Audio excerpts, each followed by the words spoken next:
Oh, no, sorry. Yes. Oh, here we are. You're recording already? Yes. Find the right one. No, that one. Okay. Okay, so you're there. Great. Good afternoon, everybody. Good afternoon, Gloria, and welcome to our esteemed patron, Mrs. Rosemary Diamond, DL. We're very delighted to have you on your sofa discussion this afternoon. Thank you. It's a pleasure to be part of it all, actually. Thank you very much for the invitation. Awesome. Thank you. And Gloria, do you have anything to say to all those who will be listening later? Yeah, I'm just delighted to be here again. How time flies. So yeah, sit back and enjoy an exciting afternoon, exciting session, especially with Rosemary being here with us today. Something new, something fresh. Awesome. That's wonderful. So today's this so far discussion for this afternoon, if you could go back to the first slide, yes. So this is this discussion this afternoon is a twist actually, because today is the Global Solidarity Day. So globally, all those who are part of the United Nations Global Compact, we are actually calling for global solidarity throughout this COVID-19. All the unprecedented issues that have been happening. And we want to just say thank you to every community, to everybody globally, all the volunteers, all the key workers, and the communities themselves who have been working so hard and listening to instructions and making sure that we have food and we have the medical care and the social care and, the spirit of community. So we just want to say thank you. Everybody's holding hands together to say thank you to each and everybody globally who has helped. And for Diversity House, being part of the Global Compact, we are saying special thank you to every community, everybody claims, and to the United Kingdom. We say thank you to our younger volunteers, thank you to the adult volunteers, all those who have within Diversity House supported us to sew scrubs and masks for the health and social care workers, and all the, especially my young volunteers who have been going out twice every week, Tuesdays and Saturdays, to distribute food to all, to most of our service users, and to knock on the doors of the most vulnerable in that community. I would say thank you very much to all of you. And to you, Gloria, and to all our supporters, who are also making sure that capacity building is still going on in the, within our communities by using smartphones to develop skills and improve confidence and networking. So I would say thank you very much to each and every one of you. And to the United Nations and SDGs, I say kudos, well done you. We'll keep being strong. We keep plodding on to make sure that we have global unity. So thank you. So let's go on. I'll finish that now. Thank you. Great. So, do you want to chair this, Gloria, as you did last week? No, I think you should have the privilege. Anyway, thanks for the offer. I think it depends who has the power to mute us or not, doesn't it? No, I don't. She does. No, but I'm glad the way we've been moderating this together. And to you also, Rosemary, feel free to us and also to make an input, because this is just a discussion. So we all are moderators in this actually. So it has to be very informal and chatty. And we want to have a laugh. Absolutely, I agree with that. You can't have a lockdown without a laugh a day, I tell you. Exactly. So I've welcomed you all here, and I'm going to also remind all those who go back to the webinars to listen and to make sure that they're listening carefully and get their questions across to us. And I really appreciate that we have the live chat now. So most of our listeners have the opportunity to ask questions, real life actually. So they ask questions and we answer. So do go back, ask your questions, listen carefully. We're here to support you. We're not judgmental. We're just learning together. That's what we're doing. And making sure that there's social transformation at this time. So once again, welcome to this week's sofa on your sofa discussion. Last week, we talked about positive attitude. We talked about, we talked about negative attitude, actually. And we talked about, we talked about negative attitude. And we talked about the features and the traits of negative attitude and how it could actually destroy you. It's an impediment to growth. So if you have negative attitude, if you have negative ways of thinking, if you talk yourself down all the time, if you sound aggressive, if you don't want to listen to people, if you don't want to listen to criticism, and you always think it's very personal, but people try to correct and criticize, and you take it as personal, then it becomes a problem. So I think I just want to remind anyone who may be watching this later, and also Rosemary, what we've been doing in the past, how many weeks now? At least 6-7 weeks. It's really just looking at life during the lockdown and beyond. We've looked at the various aspects, starting initially just discussing what does it feel like to be in a lockdown, knowing very well that there are people who are struggling. So we walked our way through our own, strategies, some of the things that we've been doing to cope during the lockdown, and then worked our way through even domestic abuse during the lockdown, the impacts, and, suddenly people who would normally be outside working or doing things are now finding themselves within, closed walls. And so we looked at domestic abuse and how people can keep themselves safe during this time, what they should do, what is domestic abuse, and some of the symptoms, characteristics, where to go when you need help. Just because there is so much emphasis on COVID-19 and the patients doesn't mean that those who are suffering any other way, now there's no support for them. So we talked through that. And then mental health, we discussed mental health. We also talked about communication. How do you communicate during this time to have a healthy relationship, which is one of the things that we also talked about. And now we are gradually building ourselves up for post-lockdown life, because whether we like it or not, we're actually heading towards a new normal. Going back to work, what would it look like? And will my job still be there, my old job? If my job is under threat, what is likely to happen? How do I now present myself or position myself for work that I may not be used to? So we're doing all that now. Hence this, assertiveness and what have you. We're discussing communication. What does assertiveness look like? What are poor behaviors and what have you? So this is where where we've come from and where we're going with today's discussion as well, looking at the various aspects. Hi, Kate. Hello, Kate. I'm Rosemary. Nice to see you this afternoon. Kate, can you hear us?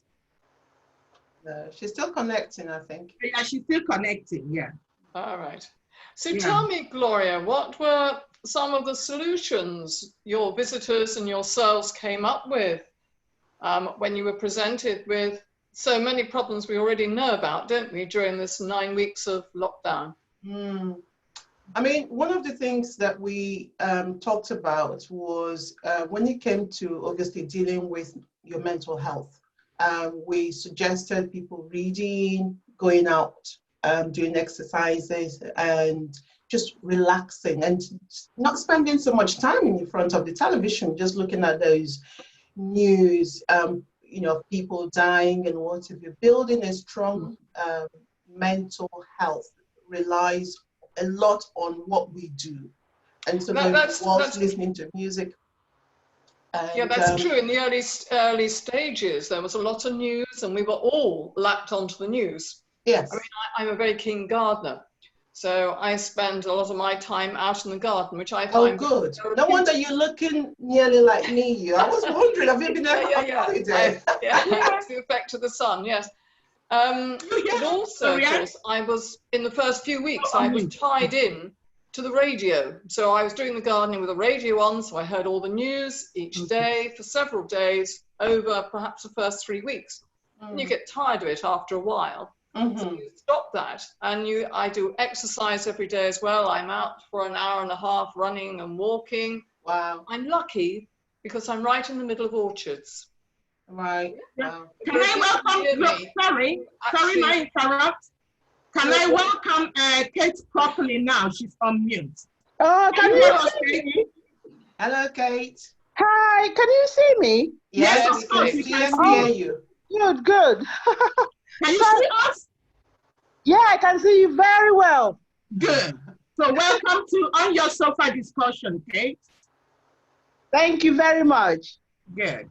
It's a pleasure. So go on, Rosemary, you were sharing how you obviously have been coping during this. Yes, you know, with the exercise, I suppose in a way I have a regime, but rather like an introductory, you had something up on your website from someone, I can't remember who it was saying you don't have to have the same structure every day. You don't have to bind yourself to a timetable. Most people did to start with, but I think you've got to feel to a certain extent, this could be a holiday for you. Take advantage of the relaxation. The sun's been shining. I mean, that weather's been glorious. I think had it been something else, we may have had problems to deal with. But sunny weather can make it all, can't it? And the chance of being outside so much is a great thing. Some people don't have that possibility, of course, because either they don't have a garden or they're in a flat, therefore they have to really get out and do something. I'm interested to know what Kate may have done to have lifted her spirits. Kate? Wow, thank you. Sorry, I didn't catch your name. It's Rosemary. Rosemary, yes, it's on the screen. Yeah, I've been on my own through this lockdown, and I've been kind of reading and doing a little bit of writing, and but in the morning I try to roll out of the bed, you know, because when you pass some certain age, it gets a bit difficult to roll out of bed. So I roll out of bed and say, I have to do exercise this morning, so I'll get on, do some aerobics exercise. And some days I go for a walk, and it's a bit hard being alone. So, but my sister Gloria has been kind of like once a week checking in on me. Like we have a chat and all that. But yeah, it's been good. I've been blessed actually because I'm okay, and there's food. I can go out, and my daughter has been this last week from London, and she stayed with me for a week. Then went back, and yeah, it's been okay. I think you did right, actually, about keeping in contact with people. I have a group of, I'm lucky, I suppose, because where I live, a lot of my friends are close by on the phone, but we've set up a little group on Skype. Oh, nice. And we meet every night from 7 o'clock to 8 o'clock. You read or you meet? Yeah, we actually meet on Skype. Oh, every night. Because some of us, that they're my friends who are further away. So we all meet together and we discuss what we've done during the day, which is great. It releases all your tensions. It helps you catch up on gossip. And honestly, you have a good laugh.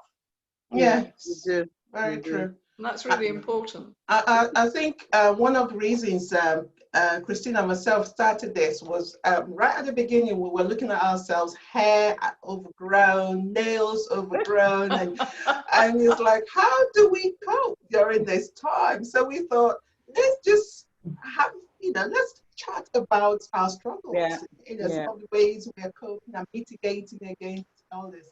And this session on the sofa discussion has kind of evolved to the place where we are now. Obviously, the lockdown is being lifted gradually, and people are getting themselves ready, well, hopefully, for life beyond COVID-19 and going back to work. So communication and assertiveness, because one of the things we discovered doing all this is the reason a lot of people fall victims of crime or intimidation or what have you is because they exhibit lack of confidence. So they're not assertive. So we take so much from people, be it family members. In fact, partners who have been affected by domestic abuse. It's all because, assertiveness is lacking.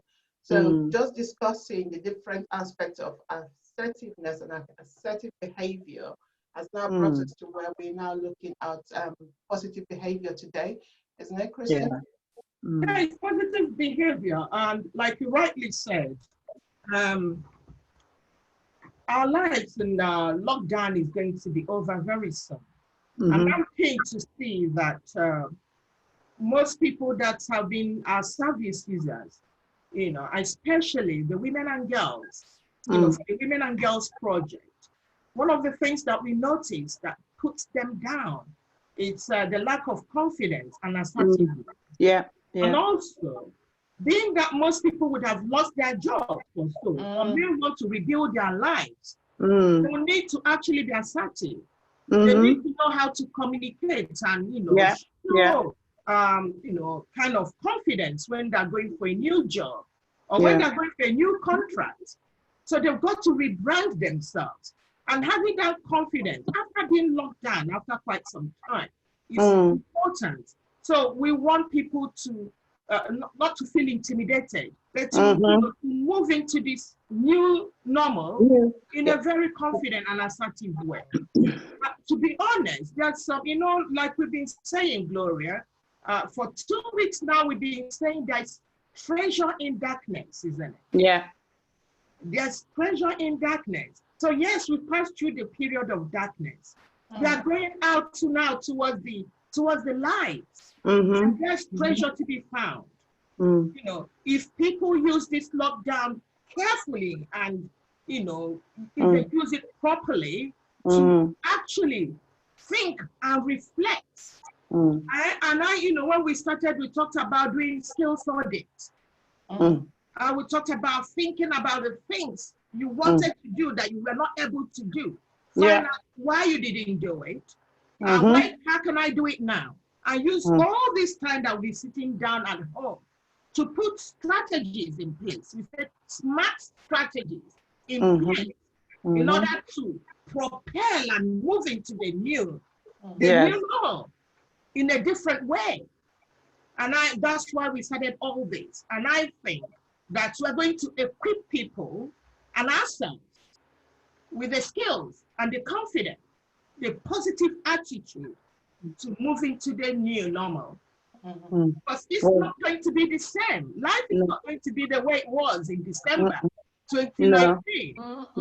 It's a new era, it's a new phase. A new girl, That's right. A new girl, a new woman. That's I like it. That's how it should be. So have people come up with ideas, because you can share that with your friends. You can have a performance with your friends and say, that seemed better. Am I doing this right? Exactly. Absolutely. And so we talked about different kinds of behaviors. We talked about assertive behavior. We talked about passive behavior. We talked about passive aggressive, and we talked about aggressive behavior. And we talked about all the characteristics of those different kinds of behaviors. And and the strengths and the pros and cons of all those behaviors. And we rested to say now that we actually need to embark on the assertive behavior, because that's the one that is the route to success. Okay. And we talked about all the things that the characters of or characteristics of the assertive behavior. And we talked about negative behavior, but today, let's quickly, if anybody wants to know about all the things we've been doing, it's on the website. All the recordings are on the website for everyone to listen, make notes, and go practice it. I just want to say, Rosemary, especially for you, obviously you've known Christine for a lot longer than I have, and the work she does. Yes, I know, and it's telling, isn't it? Well, no, I didn't mean it that way. But you know, the last session I actually chaired or hosted, I put the spotlight on her and on her work, because so often I don't think it is clear, not so much clear, it's not appreciated how much she does from I'm Diversity sure. House. And even talking about these discussions that we've had, these sessions, you know, if there's a way promoting the various contents that we have produced, huge amounts, I would say, you know, hosting these events twice every week. And, you know, talking about different characteristics from life during the lockdown and now gradually moving out.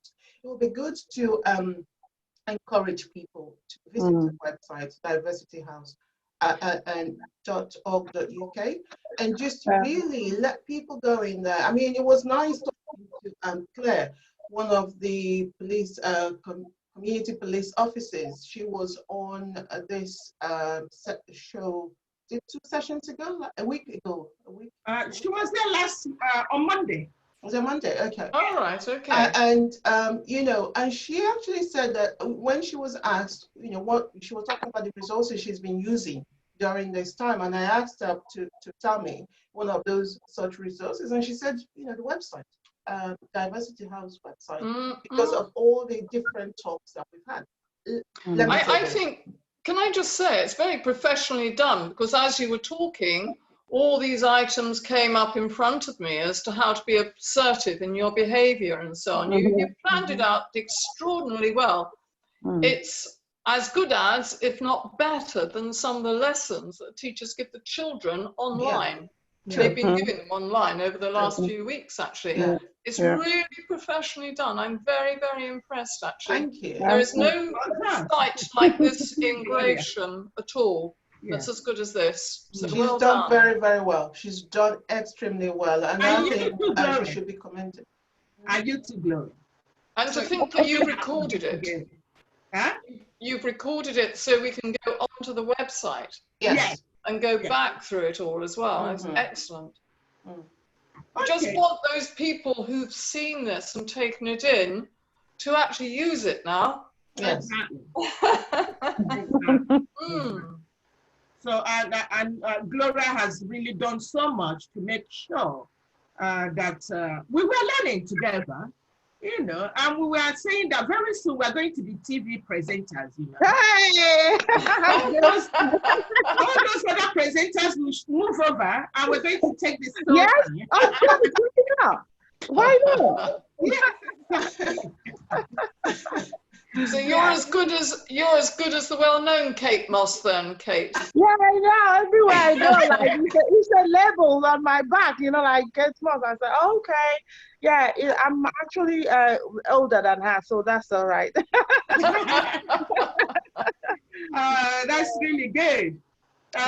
So we now move to positive attitude and assertive behavior.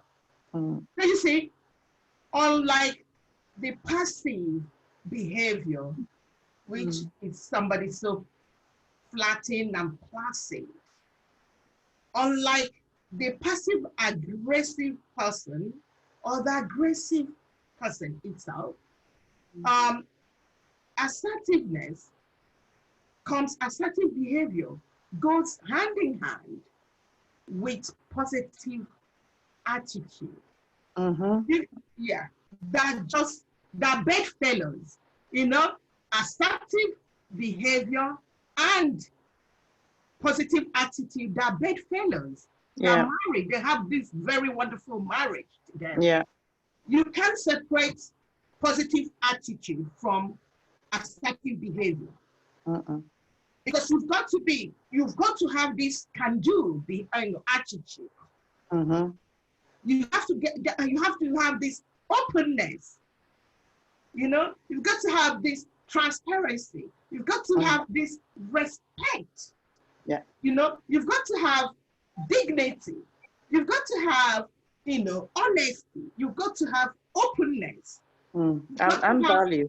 Commitment. You've got to have passion. And value. Yeah. So we've got to have all these things together. They've got to come together for you to be, you've got to be the one that uses this I statement all the time. I statement. I don't know if people know I statement. The I statement, means you value yourself and you value the next person. You don't beat about the bush, You just open, For instance, I would tell Gloria, let me tell Gloria,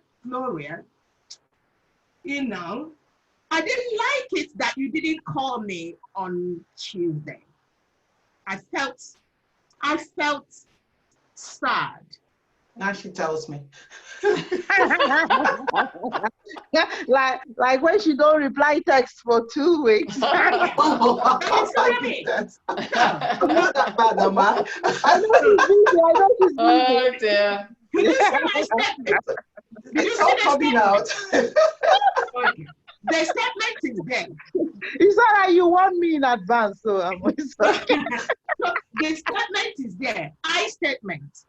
I said, I didn't like it, Gloria, that you didn't call me on Tuesday. That's an example. If it's not cheap, we've been talking, we talk every day anyway. So it's just an example anyway. So I didn't like it, Gloria, that you didn't talk to me on Tuesday. It made me, I felt sad. So it's I'm taking responsibility. This is how I felt. This is how it made me feel. This the openness. Yeah. And I said it so openly. I didn't say it in such a cantankerous way. I didn't say it in a way of judgmental way. It wasn't about it wasn't that. It was, and I didn't say it in such a way that I was treading softly, hiding under somebody's gown. No, I just came out plainly to say, oh, this is how it is. So you know exactly how I feel. And you will now respond to me and say, oh, it's because that happened. And they will say, oh, fine, okay, that's great. And we continue. But that's what an assertive person said. Have the confidence. Just to bring in something here. The aggressive person is also about I, right? It's about I did not like this, and you did not do this for me, and what have you. This is why on the last session we had, we actually defined that there was a very fine line between aggression and being assertive. Now, isn't it? What Christian was just describing is the way she has used the I has not just disrespected me. It's not brought me down. It's not made me feel inferior. But the aggressive person will use that I to bring me down. In a negative way. In a very negative way. So that, I think this is why, being assertive and being aggressive, there's a fine line. Some people feel, well, if I want it, I get it, because it's me, you don't care who you're treading on. The assertive person will describe their feeling of disappointment in a way that they are okay, and you also, you're okay. You save face. There's mutual respect and mutual benefit in what they're expressing. Unlike the aggressive person, just wanted to bring that in. Exactly. Thank you, Gloria, because the aggressive person is is all about selfishness. Yeah. It's all about selfishness. It's not about it's not about love. But for the assertive person, it's because he or she values the relationship they have with you. Yeah. So it's about mutual love and mutual respect. And they also want to learn as well. Continuity of relationship. Yeah, yeah. And it's not judgmental. No, no. Kate, what were you going to say? I was saying that it also produces learning. You know, you learn from each other, exactly. And you mutual respect. You learn from each other, and you grow in skills, you grow in knowledge, you grow in wisdom, and then the relationship grow. Then you can have the opportunity to also to expand it to bless other people, because people will see and admire that kind of behavior and that kind of attitude.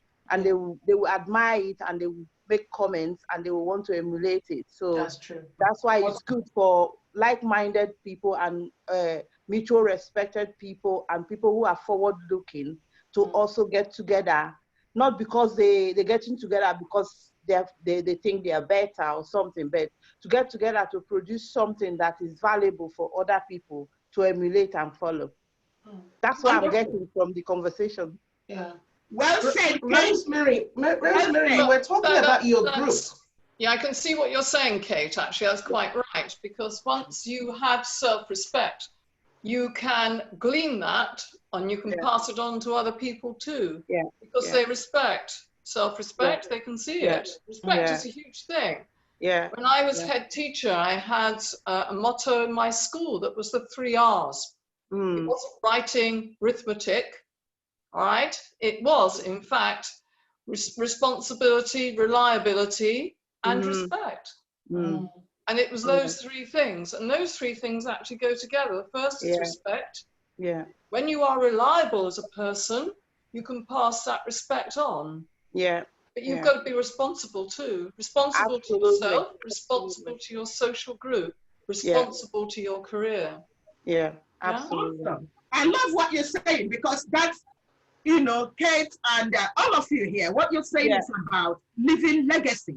Yeah. So you leave legacy behind. Yeah. So you're not just, it's not, you know, it's not just a two-way traffic, you know, Kate and myself, or Gloria or Rosemary and myself, but, you know, we are doing it to leave legacies for other people to emulate and carry on, which is wonderful. And I see that within this slide, actually, the I statement has actually covered everything, because in so doing, we've talked about self-confidence and esteem. We've talked about respect for self and for others. We've talked about taking responsibility for self, you know, which the passive person doesn't do anyway. We've talked about motivated to do a good job. And that's, you say, like-minded people, you know, be motivated to come together, to, you know, to share in order to leave legacies behind. Absolutely. And we've talked about interested in others' feelings and thoughts. Like when I asked Gloria about, I felt sad that you didn't talk to me on Tuesday and all that. So I'm talking about my feelings, and as well, I'm giving her opportunity to tell me about her own feelings. And I'm listening also, because you're not just bringing it out there, not just bringing out my feelings, but also being willing to listen to the feedback that she gives to me.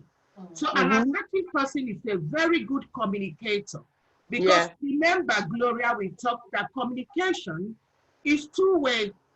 You know, it's 2 ways, you know, it's not just 1 way. So the recipient and the receiver, so the transmitting and the receiving at the same time, simultaneously. So that's what we talked about, and that's exactly what this slide is saying. And asking questions, which I really did ask. I asked Gloria, what happened? You didn't call me, we didn't talk. And then I keep quiet to get the response from her. And the response was also, you know, reciprocating my feelings. saying, make me feel better. You know, I'm sorry, this, that happened. And I had a lot to do. And I said, oh, were you able to do that then? Did you finish your job and all that? So, it's about mutual love and respect for one another. And honesty and being direct with other behaviors that never direct. That like meandering all over the place. They never direct. They meander. They don't listen at all. And they soliloquize to themselves. They don't talk to you, And we talked about listening. Listen to others, not just bringing out your own feelings, but the ability to listen. To listen, That's very key, and key to every good relationship. If you don't listen, then that's a big problem. And also asking questions and taking feedback properly. The openness to receive feedback and not to take everything personal. I think just obviously add something to this, ask others for feedback. It is so useful, especially going now, hopefully, back into work, maybe our previous jobs or a new environment altogether. Asking others for feedback is very, very important. We need to develop new ways of doing things. And sometimes, just putting, obviously within a safe environment, your friends, your network, just ask them, how do I show up? Tell me, what are my strengths and my weaknesses? An assertive person will be confident enough to throw those things out to their circle of close friends or family, especially during this time. My job is changing, I probably am going to be heading a department or something that you've never done before. Be bold enough to put out questions to people that you feel safe in their presence. So tell me, what do you think are my strengths and weaknesses? Or what do you think? How can I improve? How do I show up?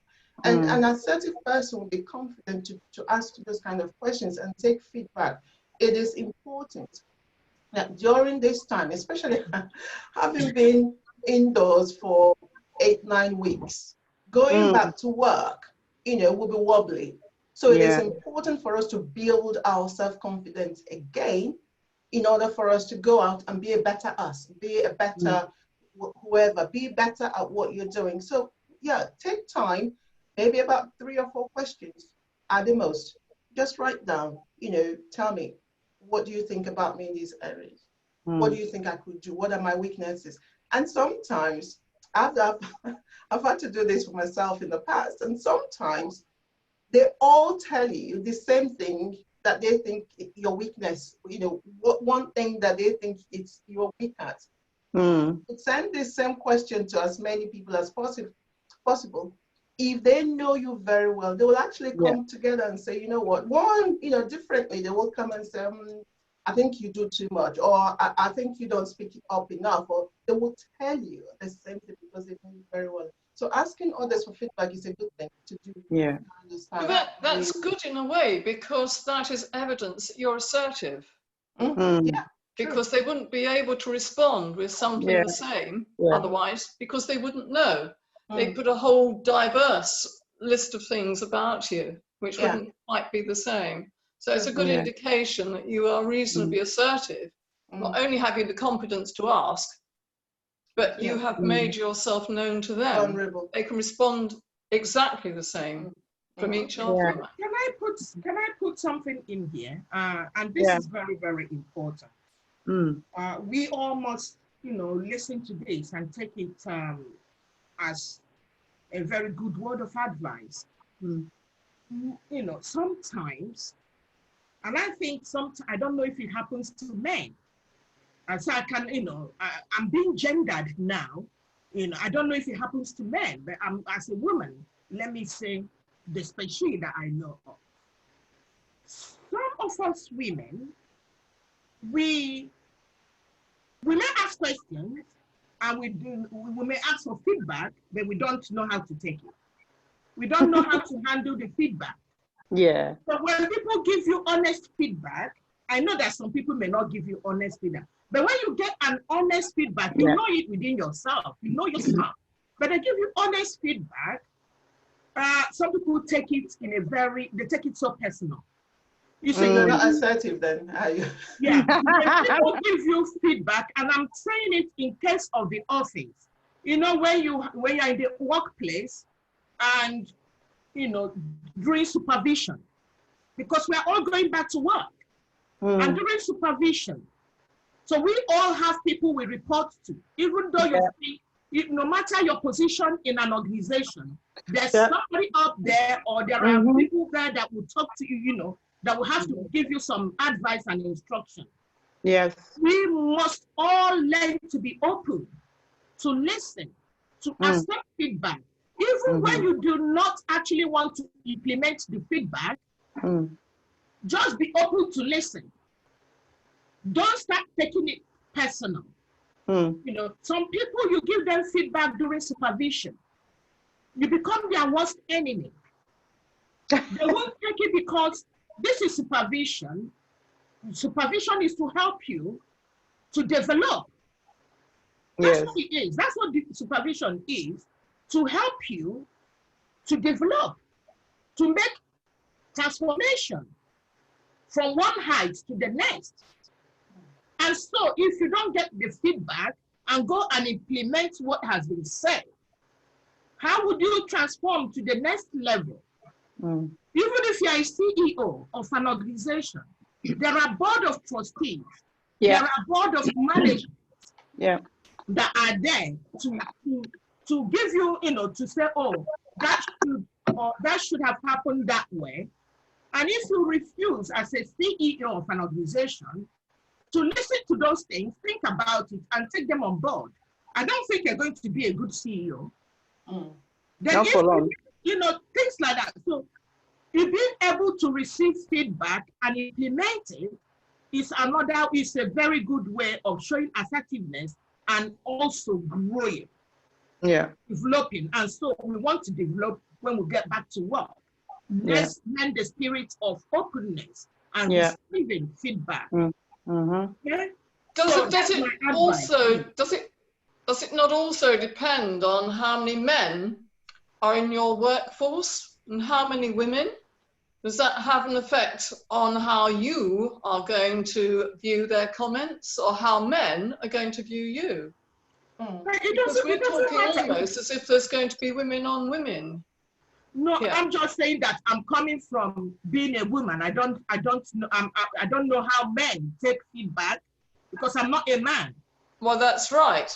Yes, and we can't understand that, but neither can they understand us. So how do women stand up to that? No, but the fact is this. No, the crux of the matter is that we should, as human beings, regardless of what our gender is, or our age, or our religion, or our sexuality, or whatever it is, as human beings, let's learn the spirit of receiving feedback for what they are.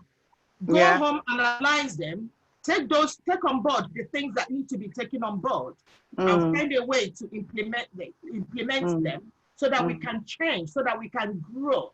Because feedback or evaluation is for growth. That's what it is. So you never know, the lockdown may have had an effect on the men. They may. I know we've had an awful lot of abuse in the home and so on. But taking that apart, that could be a result of men having to change themselves to see what it's like to be at home, to deal with situations like that. Perhaps they, in their turn, will learn to listen to others a bit more. Let's talk about the abuse. I'm sorry I'm going to touch that, but briefly, because we're going to move away from that. Gloria, when we talked about abuse, and I want to be very honest and plain, it's not just men that abuse women. No. Because it's a two-way traffic. A woman could abuse a man. Yes, and that's a man true. can abuse a woman. Yes. So let's leave that and move away quickly, to something else. Yeah. Thank you. I think let's just remind ourselves of what we're talking about. We're talking about assertive behavior. Yeah. And assertiveness is where, feedback, there's respect for the other person. Yeah. So there is feedback and there is also disrespect. So some people will give you, there are certain feedback that I will not take personally. Do you get what I mean? If it's given and I perceive there is obviously an obvious disrespect for who I am, like you said, maybe because I'm a woman. And look, I'm in IT, for example. So if my boss, or if somebody was to say to me, oh, you do very well in your job, considering you're a woman, you know, that for me in some ways is like, what you're trying to say. Yes. So it depends on how the feedback is phrased. It depends on what it's meant to achieve. Okay, so we have to watch how it is that we take some. I mean, if somebody obviously disrespects you, don't go home and cry about it. Do something about it, I would say. You know, but it's important to listen to advice, to feedback, and suggestion. And again, check some of those things out with your close network. Because, you know, I got this feedback from work. They say I talk too much. What do you think? That's if you don't know that already. It's control and command and control. Yeah. It's command and control. That's okay, because you know, when we say feedback, you know, you have backhanded feedback, or what you say is compliment. You know, it was a backhanded compliment. It wasn't a feedback. The person was complimenting in a backhanded way. Saying, oh, you are very good at your job. Is it because you're a woman? It wasn't a feedback, actually. It was. It was a bit condescending, compliment, condescending compliment. In a rigmarole kind of way, in a derogatory kind of way. So that's not feedback. When we're talking about feedback, it's about something about you, maybe for your job. You say, okay, we've started using Microsoft Teams in the office. We're using Collaborate now.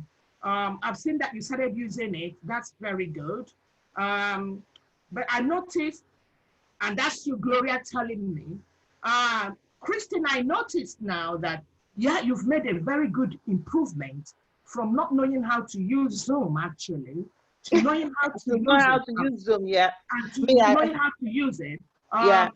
There's something left now, Christine. The thing left now is you need to also make it a point of duty that the next time we're having supervision, that you have learned how to share your screen. You see what I mean? So feedback always has some good advice of what to do to follow through.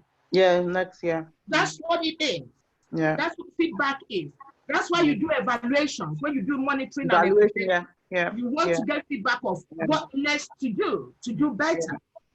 Not somebody coming to tell you, you're looking lovely. Is it because you are, your skin is so nice. Is it because you're black? That's not feedback. Anyway, let's move on from this, because we could spend a whole day on this. You know, I've had feedback. I've had some, that have said to me, you've done it so well. Gloria,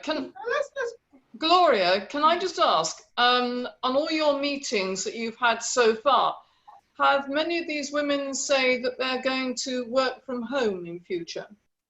I think the ones that have shown up, they're all working from home currently. They're all working. It's going to depend on the employers how transition. Because actually, nationally, there's a greater move towards working at home now.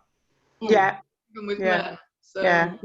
I'm doing something actually now, because I spoke to Gloria last time. She knows a bit about me, because I'm new in this area, so I'm just beginning to get my foot on the ground before the corona thing happened. So I'm locked in, and so I'm doing a bit of research on the online to see which place to to focus your mind on, or to focus your gaze on. And I've been doing a lot of work, changing my skills value, flexible, and going towards e-commerce now, e-commerce kind of a business training kind of thing. So that's the thing, the kind of things you can do at home while you're stuck indoors. So get new skills that will complement something you've been doing before, or even better, that will take you to a different level. So it's a very good idea. Yeah, so Gloria has been kind of, you know, speaking, we've been talking, but I've been kind of gleaning from her, and she doesn't know it yet. But I've been doing some training on, you know, hearing from, talking to her and all that. So I think she's kind of encouraged me a bit as well. So it's a good thing to talk to the right people. That's what I think, you know. Thank you. Great. Awesome. Well done, Gloria. Well done, Kate. Yeah. Very interesting conversation going on, and I think we shall explore that further, isn't it? Yeah.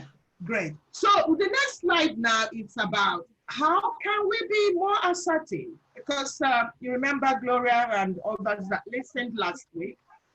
Assertiveness, no one is born to be assertive. That's the mistake.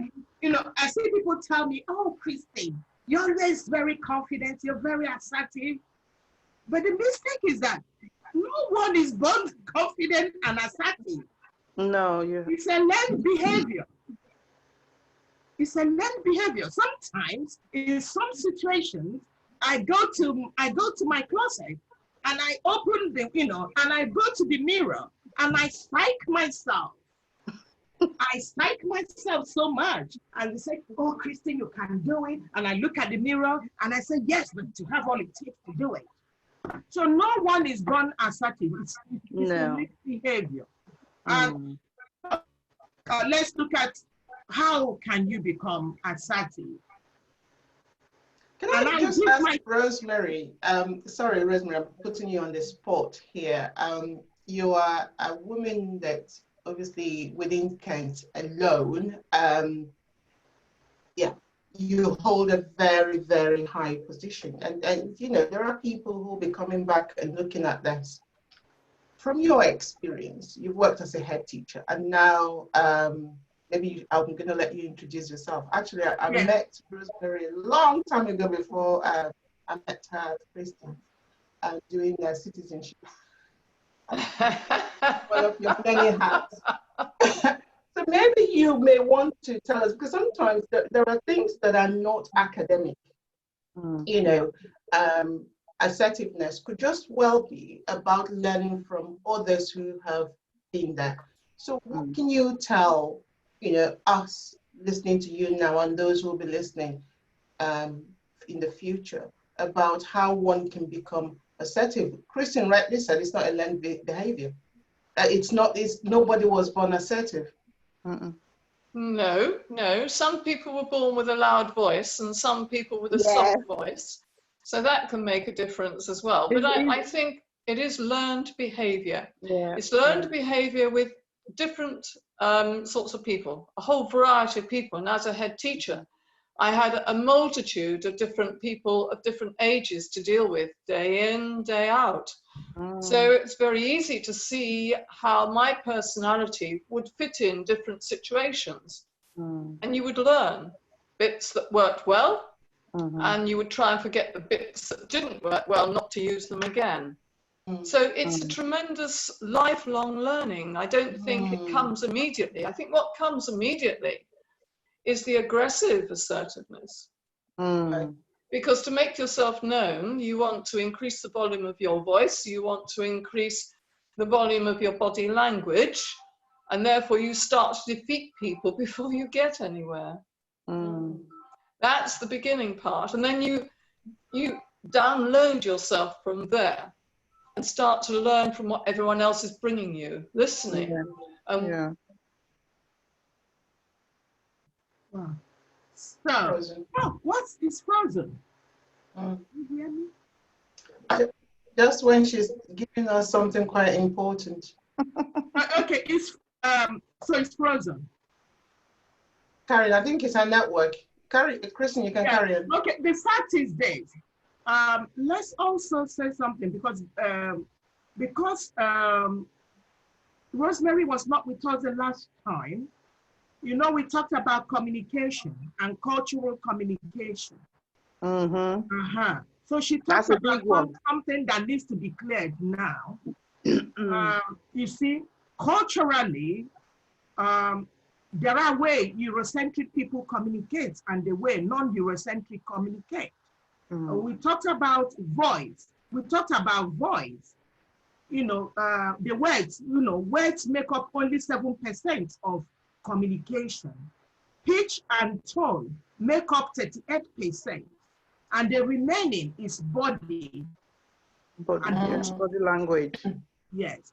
So for some communities and some cultures, their tone and their pitch is very low. I live with one like that at home. My husband is white British from Gloucester. When he's talking on his phone, I can't hear him. I never hear him. I wonder whether he's saying something because I will never hear him, even though, you know, even though we are sitting side by side. But when I'm talking, if I'm sitting, everybody, if I'm in the kitchen, the garden, people in the garden will hear me. You see what I mean? But that does not mean that's cultural communication. The tone, it's just like you have different textures of skin. That's how you have different voice and the depth and the tones and all that. You could modulate it. If you now notice that your voice is high and you want to step it down, then you could do that. You have the choice to start making conscious effort to bring it down, depending where you find yourself. You know, if you're in the midst of the culture that understands your voice, you don't have anything to worry about. Yeah. If you're in the culture that don't understand your voice, you begin to make conscious effort to turn it down. Yeah. Okay. That's true. So we must clarify that because, or else I don't like that, you know, the prophecy, because some people from some cultures have been labeled aggressive because of the way they talk. And I know in organizations that they label people, those people that are aggressive because they talk like that. And that's not very good at all. Well, it's like the Italians, isn't it? They talk with their hands and they shout and all that. It's body expression. So Exactly. it's body language, and so they want to use sign language as well as talk at the same time and shout. It's not because they're aggressive, but they're trying to demonstrate something. Exactly. Exactly. Yeah. I think the only thing we have to say here is that we obviously have to be conscious of our environment. Yeah. Exactly. You know, I think that's all. Don't go changing yourself for anyone else or whatever, but just be conscious of your environment. You need to unmute her. I'm trying to unmute. Okay, she's unmuted now. Okay, Yeah. sorry about that. I don't know what happened there. No, but it's okay, Rosemary. It's okay. It's the 40 minutes were up, I think. That's what it was. Ah. No, that's Skype, isn't it? It's 40 minutes. Yeah, Actually, no, Zoom no. is On Skype, yeah. No, we're no, not. Skype is 40 minutes. Yeah, that's right. Anyway. So we move quickly now. Let's move quickly. I want to move quickly to the next slide that you have. Okay. To my slide. Well, you can forget about the handshake for a while. Oh, no. Which one? No, you're moving. We've not said anything. Gloria, why are you moving? Why are you moving? You've talked about this one. No, we've not said it. We've not talked. Which one are you? Go back to the other slide, Gloria. Right, we talked about this one. Okay, Gloria is the engineer.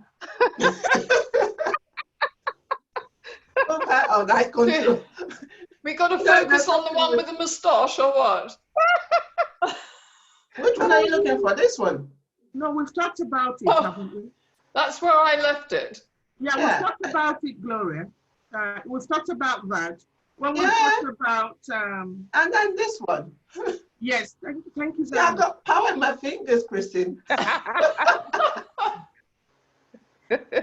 Yeah, and actually we even talked about the body language when Kate talked about the body language, because, we talked about the worldview, our worldview, that is our cultural worldview, will impact on the way that we communicate, actually. Determine also how people view our assertiveness or confidence, And I will give you an example with myself also, that there was a place I worked in my former life. And because both my Nigerian culture and Igbo culture, going drilling down to where I come from, the eastern part of Nigeria, and okay, my other land culture, which is the French one. So I have a way of always, and you've noticed since I've been talking, I have a way of using my hands also to talk, and my body and my mouth and all that. And also my voice, I make use of my voice very well, where I try to dramatize also. So I like to drill people in with my voice. So I move the pitch of my voice the way I want you to feel my emotions, okay? So I can push you back or I can bring you in. So I play with my pitch and my tone and my body. So I make use of the full communication, which is 7% of communication is word, 38% is tone and pitch, and the rest is, your body language and all that, and symbols. So I make use of that. In one place I worked, they actually now try to stigmatize me by saying, oh, we heard that African women can be loud and aggressive. So let's remember that we should not judge a book by its cover. Communication and being assertive depends on how you also, it depends on your worldview and your cultural worldview, okay? Some cultures, like you mentioned, Kate, cultures like Italians, like French people, they like, talking with their body and all that, and Africans also. And then Africans are blessed with high vocal voice. Yeah. And we are blessed with that. And we can't change it. It's just like telling a leopard to change the spot, which is not right. So we shouldn't judge people by how they behave or how they talk. Don't take everything on the face value. So a certain person, you will know it by the way they carry themselves. They are confident. The way they carry themselves and stand tall. And a passive person, like we said, Gloria, the last time, we showed a picture of a passive person that is slouching like that, unable to make eye contact. But we also talked about the judging people by eye contact, because some cultures don't do eye contact. Because you do eye contact with somebody in authority in some cultures, that's rude. In some cultures, you don't do eye contact. So when we are thinking that somebody is assertive also because they're making eye contact, in some cultures, it could be that they are confrontational. So let's be careful of all those things. So let's judge people, as we see them, according to the situation, where we find them, time and space, okay? Yes, yeah. But also talking about grooming, then nobody has the justification not to present themselves properly. No culture says it, yeah? It's the lockdown, and the hairdressers have not been obviously trading. So there are people who will actually go back to work with locks. That's okay. No, locks is okay. It doesn't matter, does it? It's how you present yourself. No, it does matter, Gloria. looking good is good business. It's good business. Yeah, you're on my book now. Yeah, looking good is good business. Believe me, we cannot use the lockdown as an excuse. That's not an excuse, because grooming yourself properly shows your confidence. Actually, it doesn't matter. You don't need to be going to the palace in order to look good. Looking good actually does something to your mental health. People don't really understand. Yes, I agree. And that's what's important. That's what's important about the lockdown. If you're going to lounge around in the same things all day long, even in a Zoom, you need only to slip on a top and you can wear your pajamas down the rest. Because it's going to see you from about here. I don't believe. People got used to doing Zoom meetings while they're on lockdown. You really actually need to make a proper change of clothing to do your lockdowns. Otherwise, you won't get used to going back into business again. It'll be too somebody told me yesterday in a Zoom meeting, somebody said to me, "Oh, Christine, I envy you. You're always looking colorful, you're always looking well presented, as if you're going somewhere." I said, "Yes, I'm going somewhere. I'm going to Zoom. I'm going to Zoom to meet somebody." Yeah. I'm going to Zoom. So, but the idea is, when you're confident in who you are, no matter what situation it is, even with the lockdown, you have a routine. You're a person with a purpose. You're a person with a purpose. So you have a routine. So you keep to your routine. And actually, that's, during this lockdown is the time to actually look at your wardrobe, not your wardrobe. Remove all those things that are not, you're not going to wear again. Why keep it there? To collect it. And also to say, I've done that. It's encouragement.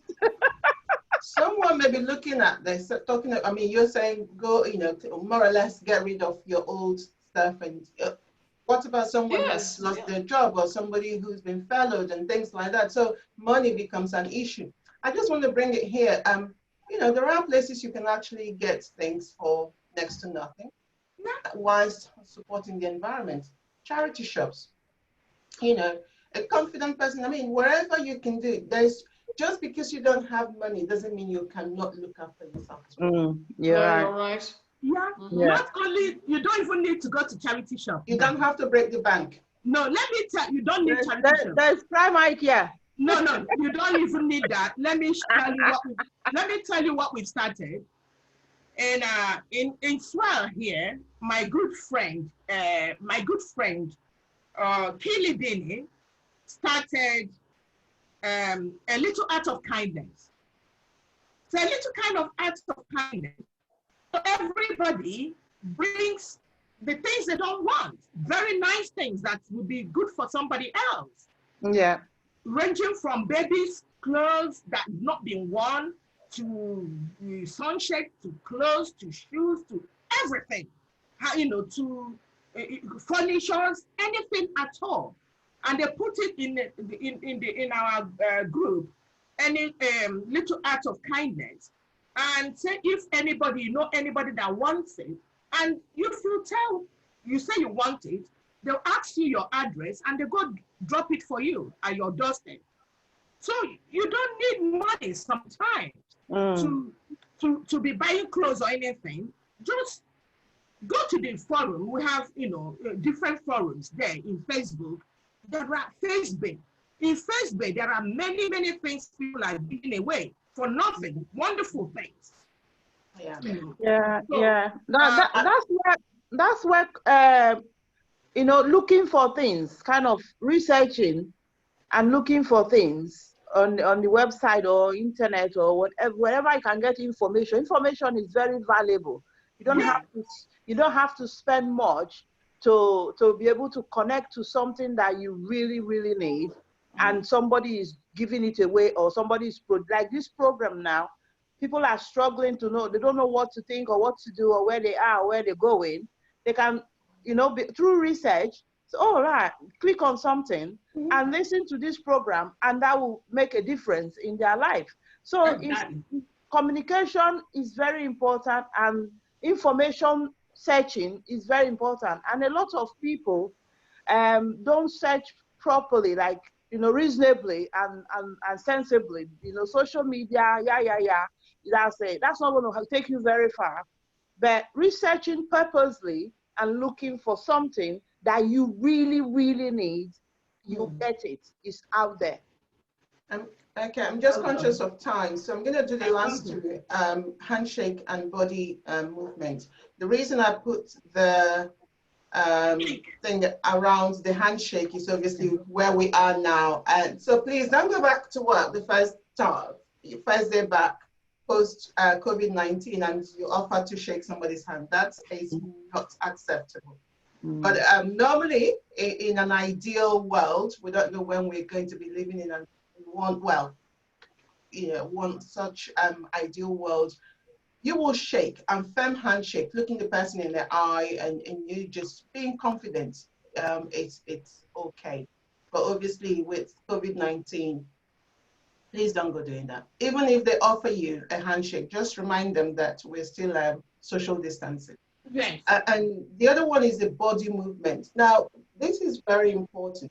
They talk about people walking tall, especially as ladies. You're going back to work. It's your first day back. It is easy for you to, maybe walk less confidently, because you don't know where you're going. You don't know your environment. But please, please, please, make sure, like Christine said something before about psyching yourself up, and just the way you project yourself will enable you to walk taller and also more confident. I don't want to do any demonstration, but there are things that I have to remind myself also. Sometimes I slouch, it's normal when you're walking. Yes, I think we all do that. Or maybe we're sitting down. Or when I sit down again, okay, now it's lunchtime, so everybody's eating. So you've been out at home for 8-9 weeks. Normally you will eat like this. Remember, you'll be at work then.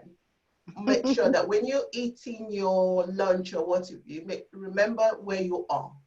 Body movement is very, very important. Sit up, walk tall, and just carry yourself, okay, as you would want others to see you. Remember that your movement, your body movement is speaking volumes to people who are watching you. And we all do that, like you said. So let's be conscious of that. Making the first impression counts. So please, please. And sometimes, wearing a pair of high-heeled shoes will improve your posture. Yeah. Because if you don't, you'll fall over. So you have to keep yourself upright. And it does, in fact, just give a totally different body language. Yeah. Yeah. But you know what, Rosemary and you, Christian, I do admire both of you. I don't know how you wear high heels. Practice. You don't wear high heels, Gloria? No, I struggle, unless if I'm going in the car. So from my house to the car, that's okay. But if I have to walk, no. Really? I struggle. I do wear them, but they cripple me. But you must have the wrong shoes or something. I don't know. Do you know what, Rosemary? I've tried them. You don't need to go that way. I have actually walked London, and I know Christine has as well, in high-heeled shoes. Wow. And it doesn't bother me at all. You remember Oxford Street, Rosemary? Yes. Yeah. Oxford Street, and we walked the whole of Liverpool Street when we went to that shop. In high heels. In high heels. Wow. I didn't used to wear flat shoes until I migrated to UK. I used to always wear high heel, at least 2 inches, 2.5 inches, high heel, open toe. All everywhere. That's it. Because you want to be tall. Yeah. Well, that's I might true, start actually. practicing Yes, that, yeah. it helps you. It helps I you. might Yeah. start practicing during the lockdown, wearing the up and down my Don't worry, we'll have to drag you somewhere when things go, get better. We have to take you on high heel and walk you. Put Oh book, dear. put Yeah, better make sure for your head. make sure you'll be there to carry me as well. Yeah, so book, that's right. Book on your head. Yeah, I just walk Yeah. you like this. Yeah, you put that on your head and you hold yourself. Um, Huh? No, it's got to be a bigger book than that. sorry. So great. So that's Make it an encyclopedia. yeah. So that's wonderful. So we've talked about appearance. I said something. I like that. That saying. I love it. Looking good is good business. It's good business, yes. That's my slogan. Yeah, but it's Yeah. good psychologically. It's my you. slogan, yeah. Yeah. If you feel good, you'll convey that to everyone else. Absolutely. Exactly. Absolutely. So you could actually change people's mind by the way you look, by the way your presence. And when I'm mentoring people, coaching them to go back to work, and one of the things I say, the interview, 60%, you've won 60% by your presence and the way you walked in, the way you carried yourself and your presence. People begin to say, this is a candidate that we want to listen to. This is a candidate that we think we will need to sit on that desk over there. Yeah. Before you open your mouth, 60% of the battle has been fought and won. Yeah. When you come in flushing and dragging your feet, and like that, the people will say, who is this person? What does this person, it doesn't fit in this environment. And then you're wearing joggers. Ooh! Yes. Yes. Oh. I've seen people attend interviews wearing joggers and see-through blouses, very transparent blouses. And you're going, what do you want them to say? They won't take you seriously. Anyway, so that's it then. We've talked about it. Good. Let's move to creating positive small talks. That's where some people just lose the battle totally. They can't break the ice. Oh my goodness. They just can't save themselves. They can't do small talks at all. But you need to learn how to make small talks. Yeah. It's very important.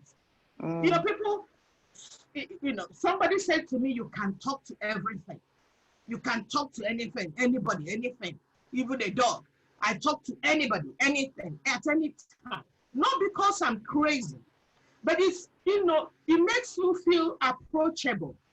But nice small talks, nothing heavy, nothing academic. If you don't know what to talk about, just start with the weather. We are so in this country, start with the weather. Oh, you're standing by the bus stop. You're standing by the bus stop and somebody's beside you. Oh, is it not? And I want to ask for the time anyway. Then I'll just start by saying, oh, hello, hi. Wow, what a wonderful warm weather we have today. He says it's going to be 26 degrees Fahrenheit or something like that. And the person actually will say to you, oh yeah, it's true. Then you can start. You know what I do when I go for my park run? Sometimes I'm with somebody and I go with my dog. Oh, once you have a dog, you've won the battle. You won the battle. Yes, that's true. Yes. Yes.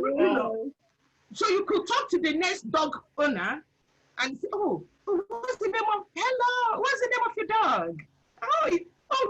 What is a pedigree?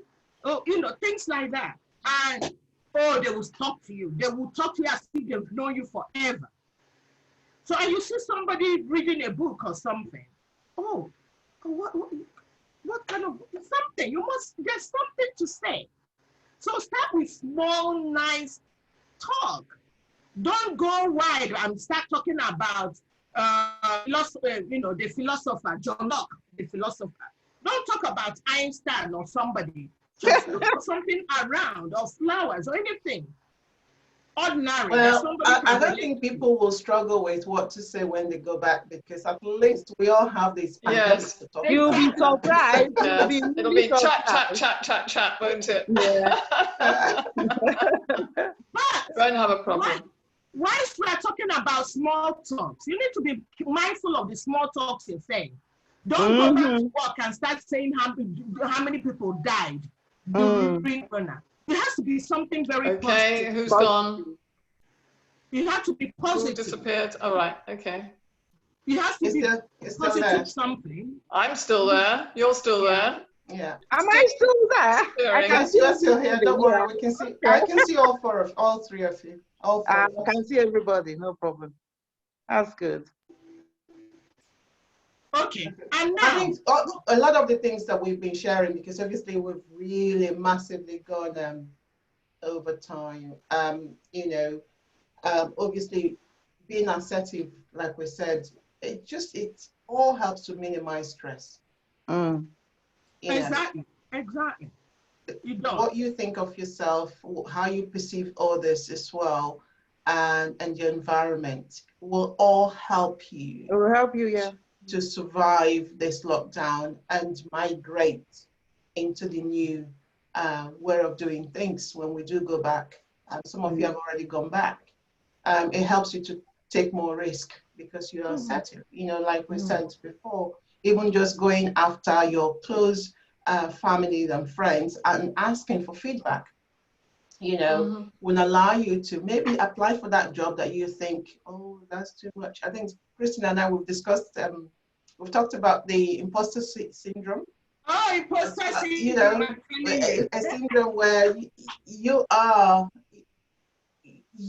good at what you do, but you keep thinking, one of these days somebody is going to find me out, and thinking that you do not belong, you don't deserve where you are. So, Exactly. being assertive will help you to take risk. It will help you to overcome those things. It says it adds to your sense of autonomy, freedom, and self-confidence, and especially women. And so, let me not just put it down to women. I think everyone, if you've been locked in for 8-9 weeks, going back to work will feel strange. So just remember that building your self confidence up is something that at least over the next few weeks you need to be practicing, and it will help a lot. It will help you gain respect from others as well. Start now. You may well have not done anything since the past few weeks. Start now. There is no time that you start. Remember, we said assertiveness is a learned behavior. Start now and move on. Okay? I agree with that, Gloria, because you even need to start to dress for the part. Yeah. So take an opportunity during the day where you want to sit down with a meal with your family, you're going to dress for it. Differently. You're right. Very true. Or you're going to go out shopping, your local shop, you're going to dress differently. Just right. something to get yourself into the swing of going back amongst people again. You're right. Yeah. Very, very true. Definitely. You do it in advance, isn't it? If not, you take the mindset of being just chilling out, relaxed, and just wearing simple, nobody cares. Then you go back to work the next day or the next week, you just find yourself, slouching and kind of taking back seat and let everyone else just do what they need to do. Yeah. So you need to get that going now before you get back to work. That's the best idea. Yeah, the holiday is over. You're about to board the plane back home, so get ready. Awesome. Good advice all around. Thank you. Yeah. So, but the most important thing that an assertive person, and we all should do, is to be able to identify our self-worth. If we were talking about Gloria, when we talked about healthy relationship, it came up again, your self-worth. Because if you know who you are, if you value yourself, if you think you are worthy enough, other people will, find you worthy. you know. Mm. Know that you are good enough. Some people wait for other people to affirm them before they think they're good enough. Am I right? You're Yeah. correct. Yeah. Yeah. Some people, if other people don't say they're good, they don't believe they're good enough. They always let themselves down. They always undervalue who they are. Have what they call self-concept. Know who you are. Yeah, have self-concept. Who am I? Yeah. I think sometimes if we don't ask questions enough, you know, if you're in an environment or a place where you are not familiar with, ask questions. That's what I will do. I will ask questions so that I can know what I don't know. Then I'll take instruction or take some lesson. Somebody might just say, oh, this so person like that, that's where you go for this, that's what you do for that. And you talk to, that's where you sometimes you get rapport going with people. You know, people want to talk to you, you know. Sometimes we think that we know people don't want, no, people really want to talk, but it's just making the move, the first move, you know, to say, oh, hi, oh, I love your this, I love your that, you know, just start a conversation. Where did you get that from?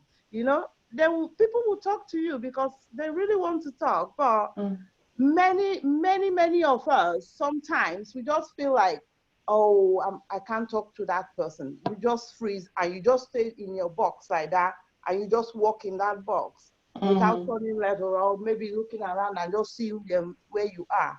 So yeah, sometimes that can affect us, and it causes stress as well. Stressing you out, then you begin to perspire, like all that stuff, like you can start sweating unnecessarily.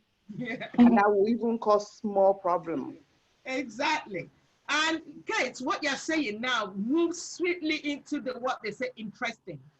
You know, when you ask questions and you're self-aware and you know your self-worth, then you will be an interesting person because you've acquired knowledge, you asked questions, you know you may know the answers, or you're willing to find out the answers, and you can make small talks and you have something to say.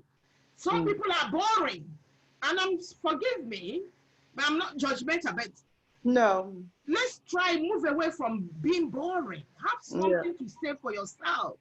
I would like to say that, do you know what?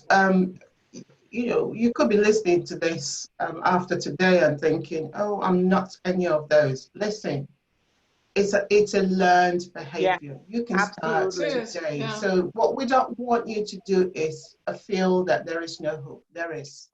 It doesn't matter, you know, when and where you start from. Just start. You know, baby steps. Use your mirror in your bathroom and begin that small talk with yourself. Begin to look at yourself differently. And do you know what? If you're alive, if for example, you know, you're alive and you're breathing and you can get up in the morning, it's something to celebrate. And that, for some people, even getting out of bed, because I know I've come across people who suffer anxiety, suffer from anxiety. Getting out of bed on its own, it's an achievement. So if that's all you can do, just go to the mirror and say, well done, Jackie, well done, William, and what have you, and then do something else. You know, build on your daily experience, and you will get better. Assertiveness is not something any of us talking now. It's learned. It's learned. We learned them. That's and what we have all been in situations where, let me speak for myself anyway, I don't always feel assertive. That's being honest. It's not all the time I come across, yes, I'm confident. There are times I've had to, I think Christine mentioned this, I've had to go into my bedroom and speak to me. And take off the cloak of heaviness. You know, and just like, no, Gloria, you know what, sit down, let me talk to you. Talk to yourself, girl. Rosemary wanted to say something. Well, I was going to say, Charles Dickens did exactly that. In his chalet, where he wrote so many of his books, when he lived at Gad's Hill in Kent, in his chalet, he had around the walls these mirrors. That's And he it. would act his characters out in front of the mirrors until he got the right expression, the right sound in the voice, almost like talking to himself. Yeah. And that's how we can actually, with our own characters, actually, to sort of be assertive. But you're forever learning, as you so rightly said, but you're also working at your job, your work. Although you might know what other people tell you about your worth, don't ever be fully satisfied with it. No. That's true. Go on and do something more. Oh, yeah. Push yourself on, because that's all part of being assertive, but being accepted as well. And I just have a query on your list of bullet points here. Your last one says, take no for an answer. What do you mean? Gloria, do you want to pick up that? I'll go there, yeah. Should we not take no for an answer, or should we take no for an answer? Do not take no for an answer. Do not take no as an answer. It doesn't read like that. No. No. Take no for an answer. You know, do not take. That's what it's a bullet point. That's what it means. Do not take notes for. Do not take no for an answer. Sorry, Okay, guys. so I'll give you 9 out of 10 then if I was marking your work. This is bullet points anyway. So You know, the thing is, once a teacher, always a teacher, Rosemary. Yeah. that's how it's done anyway. Do you know what? I still am tempted to get out my red pen when I have letters in. You don't do it so much on email because you've got spell check, but when letters come in and there's a misspelling, I put a red pen through it. Oh. Okay. So these are the sum total of what we've been saying. Be direct, be candid, be honest to yourself, be honest to the other people, be respectful. Set boundaries. Do not take shortcuts. There's no shortcuts to anything. I tell you, people always think there's shortcuts to success or to, there's no shortcut at all, you know. Don't cut corners, you know. And some people think, you know, lip service and flattery, you know, it won't take you anywhere. Be honest. Okay? Yeah. And do not, you know, I like that one. Do not grovel. You know, some people think, you know, it can, you know, go carry your handbag, do this, tell you, make tea, even though they're hating it, even though they hate what they're doing, just that's nice service so that, you know, to curry favor. It's best, you know, a confident person, if you are certain, this person, do not curry favor. There's no need for that. No. You know? And the person will respect you in turn for being you. Be yourself. Yes. Okay, who have we lost? Have we lost Kate? Oh. Still there, Kate. Can Your you see camera me? is pointing at something else. Can't see you. Okay. You disappear. Oh my goodness. You disappear. Oh, right, okay. Okay. Can you see me now? So, Was that your drink? Oh, that is it pointing somewhere else. I do that. Well, That's yeah, it. it's pointing somewhere else. I think post-lockdown, Christy, one of the things we Can might you just see do. me now? Oh my goodness. so where are you now? I'm still in the same position. Yeah, your Well, camera is pointing somewhere put your else. laptop on the table. You're showing us something else. No. What's that? Can you see me now? No, we're seeing only your hands See your room. and her shoulder. See, I dread to think what that is. Oh, I think it's the back of her laptop. Hi. Oh, there we I go. can see You're back that. again. I think my camera flipped the other way. That's what. I think at the end of the That was very lockdown, I'm sure there will be some entertaining, videos that will go viral of how people dealt with online meetings. I mean, the council, some of the council meetings have been hilarious as well. Really? Don't worry. So I think we can socialize a minute before we leave the room. But I think